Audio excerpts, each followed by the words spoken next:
하나님의 은혜와 평강이 성도 여러분과 함께하길 바랍니다. 우리는 지금 사순절 순례 여정 한가운데를 통과하고 있습니다. 이 기간 동안에 우리의 고국에서는 지난 몇 달 동안 전 국민과 해외에 살고 있는 모든 한인들의 눈가기를 사로잡았던 사건이 일단 일단락이 되었다고 합니다. 그 사건들을 다 보셨을 것입니다. 어떤 이들은 안도의 한숨을 내쉬었던 것 같고요. 어떤 이들은 깊은 시름에 잠긴 이도 있는 것 같습니다. 근데 이제는 잠시 숨을 고르면서 우리의 모습을 성찰해 봐야 될 때입니다. 이런 일을 겪을 때마다 해함도 상함도 없는 세상의 꿈이 얼마나 연약한 것인지 실감합니다. 서로의 다툼이 있습니다. 서로의 의견이 다릅니다. 마치 폭풍우가 지나간 것 같습니다. 근데 폭풍이 남긴 잔재들을 치우며 우리는 다시 일어나서야 될 것입니다. 우리 가운데 드리웠던 분열과 갈등의 어두움을 빛으로 바꾸는 일들이 필요합니다. 마치 주님께서 우리와 하나님을 화해시키기 위해서 화해자로 일했던 것처럼 지난주 말씀처럼 우리가 화해자로 일해야 됩니다. 그런 묵상 가운데 속에 프란체스코의 평화의 기도가 자꾸 떠오릅니다. 주여 나를 평화의 도구로 써주소서. 미움이 있는 곳에 사랑을, 다툼이 있는 곳에 용서를, 분열이 있는 곳에 일치를, 의혹이 있는 곳에 믿음을 심게 하소서라고 노래합니다. 그동안 우리의 한국 사회, 그리고 지금도 미국도 분열되고 있는 이 사회 속에 기독교인들이 이런 노래를 부르며 행동해야 되지 않을까 꿈꿔봅니다. 이 믿음의 사람들이 세상의 논리에 휩쓸려 살아가는 사람이 아니라 하나님의 나라의 꿈을 꾸며 살아가야 됩니다. 근데 여전히 기독교인들도 자신이 중심이 되어서 자신의 뜻을 관철시키기 위해 싸우고자 하는 사람들이 많습니다. 그러한 모습들을 볼 때마다 성숙하지 못하다라는 느낌이 듭니다. 오늘날 성숙한 그리스도인들이 어디에 있는지 정말로 찾고 싶습니다.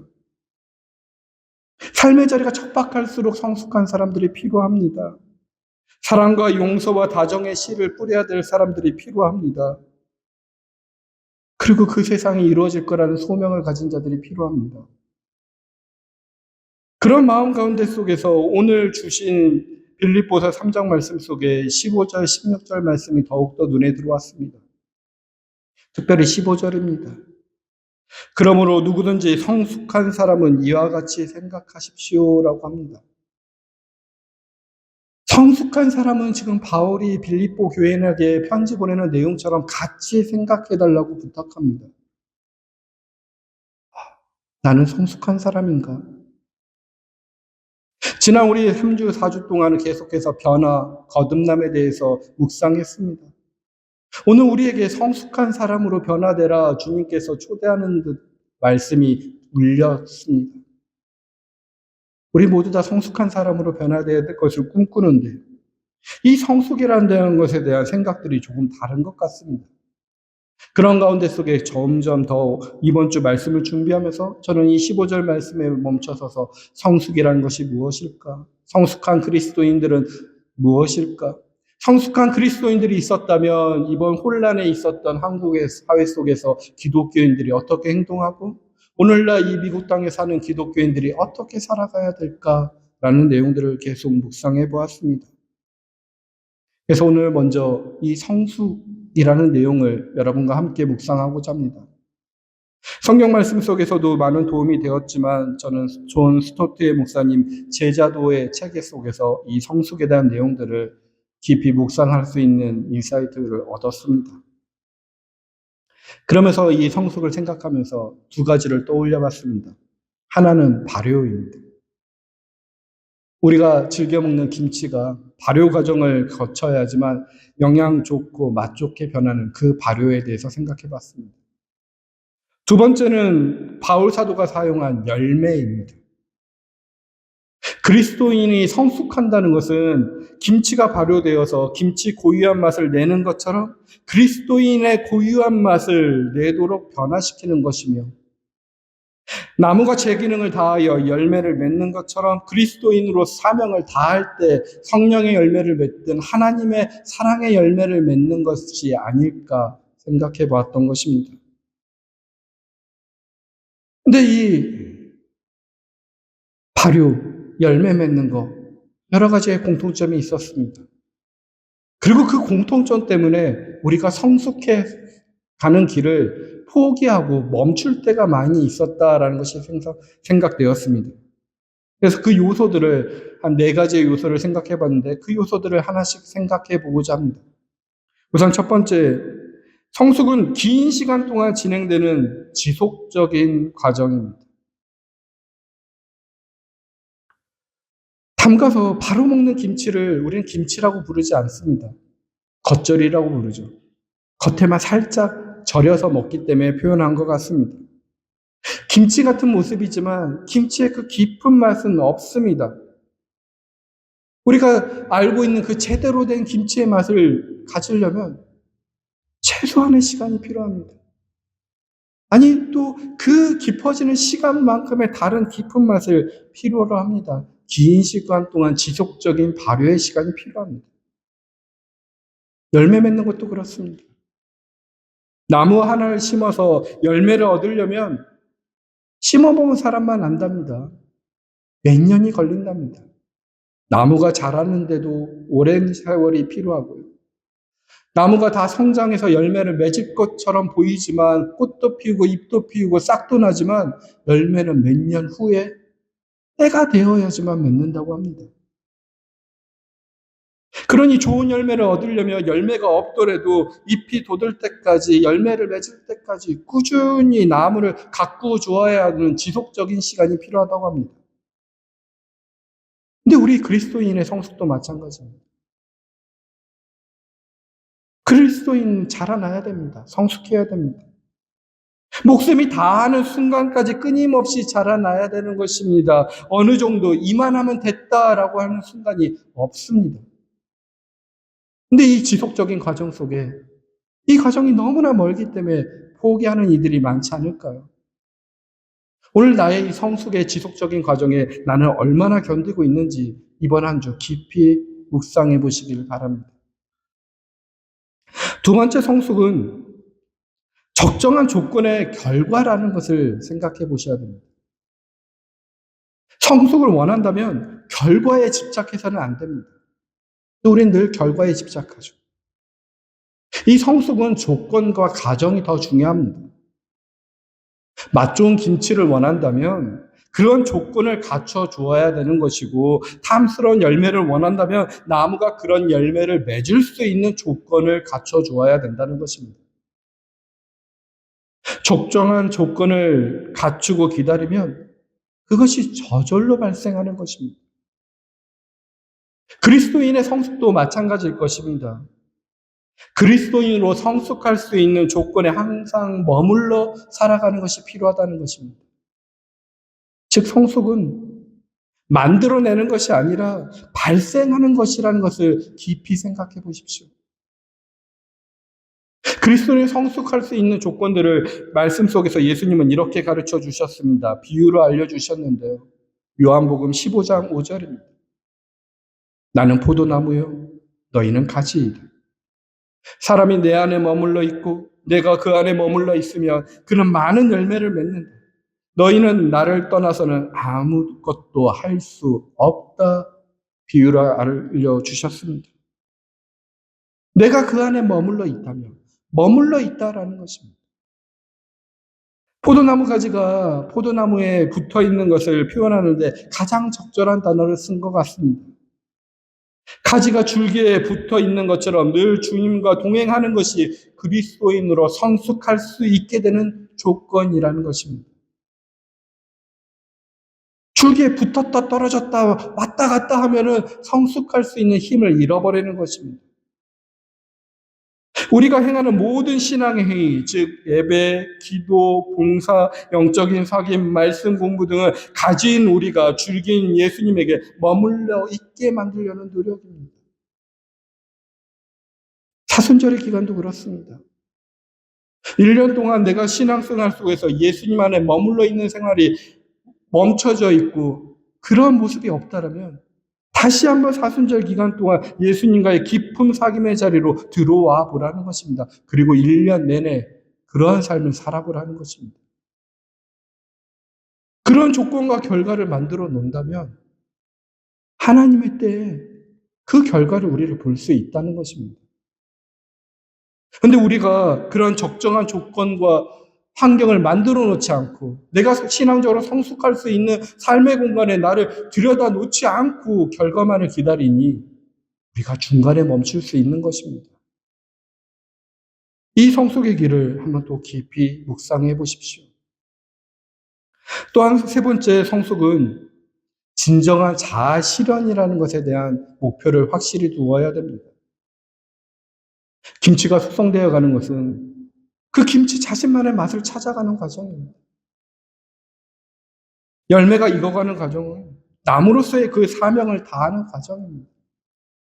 마치 어미닭이 품속에 있는 그 부화되어가는 계란은 그 자신의 잠재성을 충만하게 실현하는 과정입니다. 그리스도인으로 성숙한다는 것도 마찬가지입니다. 나 아닌 다른 것이 되어 있는 것입니다. 진정한 나를 찾아가는 과정입니다.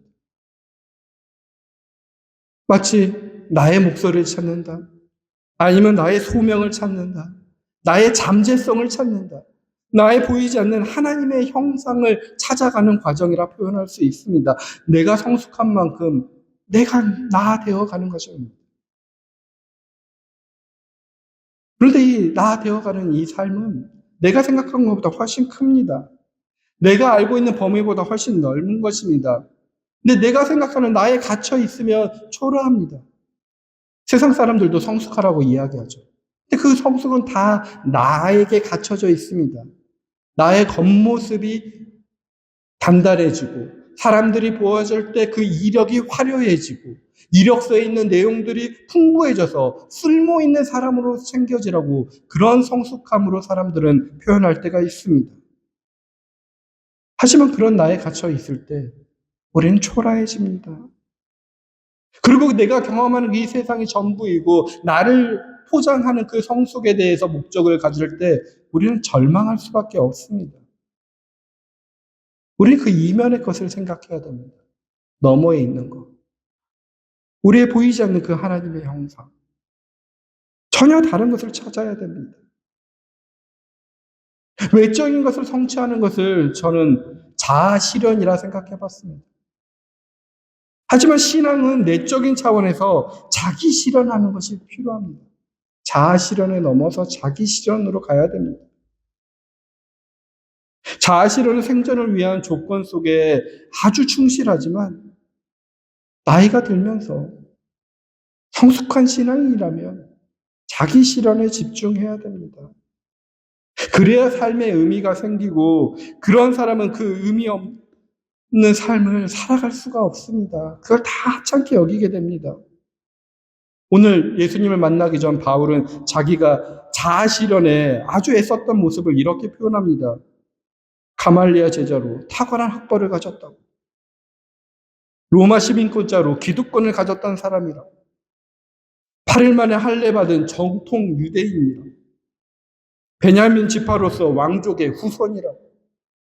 히브리인 중에 히브리인으로서 순수 혈통이라고, 율법으로는 바리새인으로서 완벽한 도덕성을 가졌다고, 교회를 박해할 만큼의 열심, 율법의 의로는 흠없는 자, 모든 외적 기준에서 완전한 자아 실현을 이룬 자였다고 말합니다.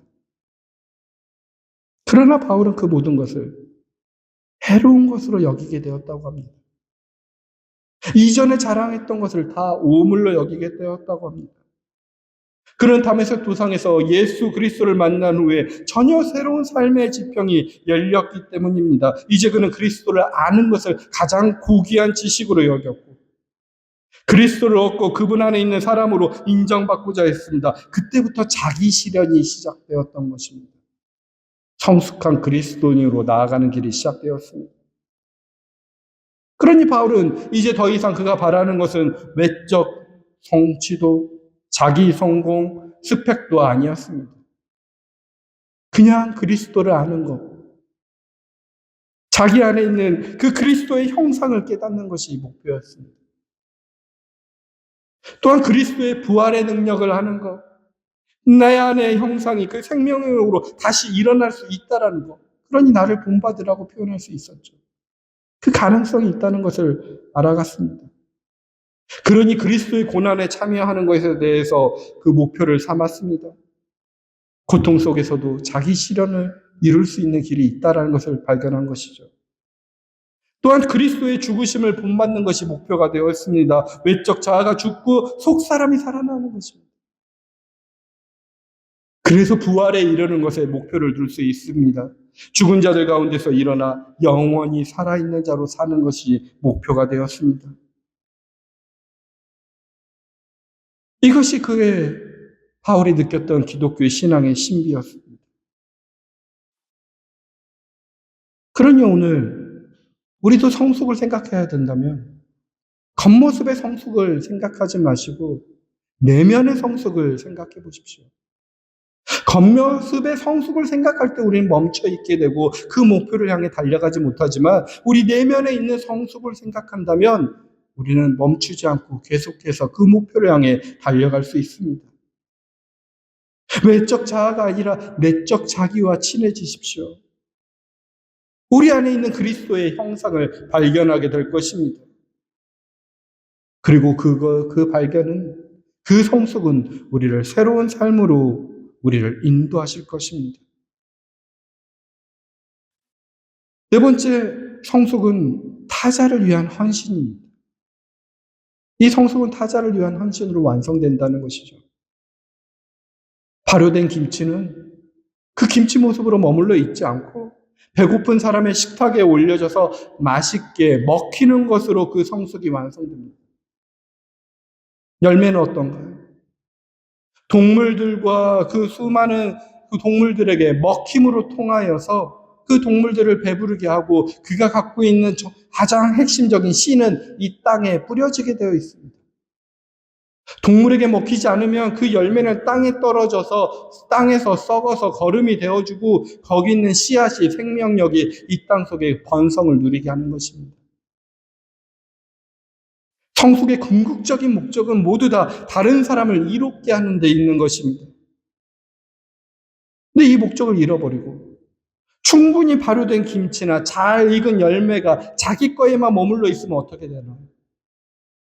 썩어버립니다. 고약한 냄새를 풍기게 됩니다. 자기 자신만을 위한 성숙도 역시 부패로 갈 수밖에 없다라는 증거입니다. 그런데 바울이 고백했던 것처럼 내 이면을 발견하고 성숙의 길로 가고 그것을 남을 이롭게 하는 삶으로 이루어진다면 그것을 경험한 사람들은 동일하게 이렇게 고백합니다. 내가 전에 모르던 행복을 깨달았다. 영적인 세계를 보고 나니 전과는 다른 행복이 있음을 깨닫게 되었다.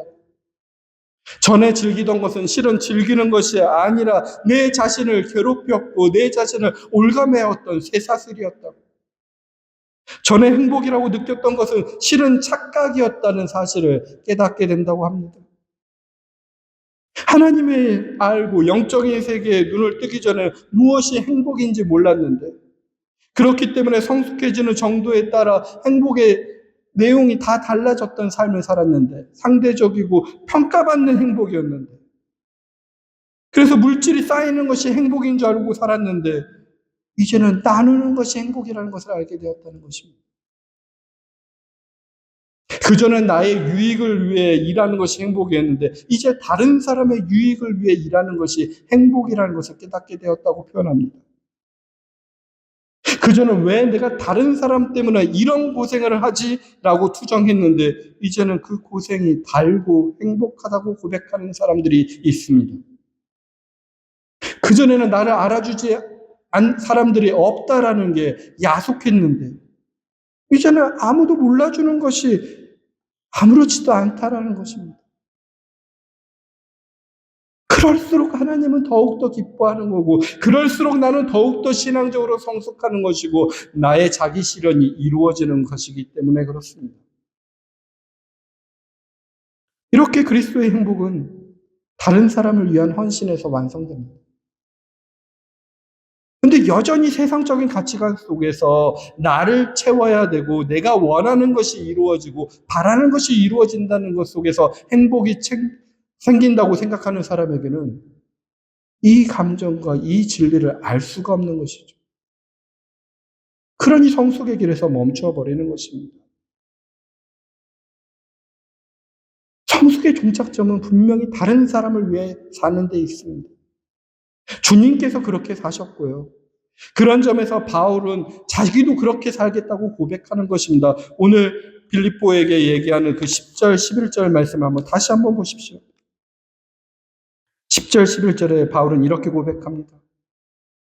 내가 바라는 것은 그리스도를 알고 그분의 부활의 능력을 깨닫고 그분의 고난에 동참하여 그분의 죽으심을 본받는 것입니다. 그리하여 나는 어떻게 해서든지 죽은 사람들 가운데서 살아나는 부활에 이르고 싶습니다. 라고 고백합니다. 오늘 저와 여러분들에게도 이런 성장, 이런 성숙의 고백이 필요하지 않을까요? 이번 한 주 나의 성숙의 고백은 어떠한지 깊이 묵상해 보시길 바랍니다. 근데 이런 성숙한 사람들은 이 땅 속의 결과물을 바라보지 않습니다. 그저 자신의 믿음의 단계 속에서 자연스럽게 나오는 행동들을 하게 되어 있죠.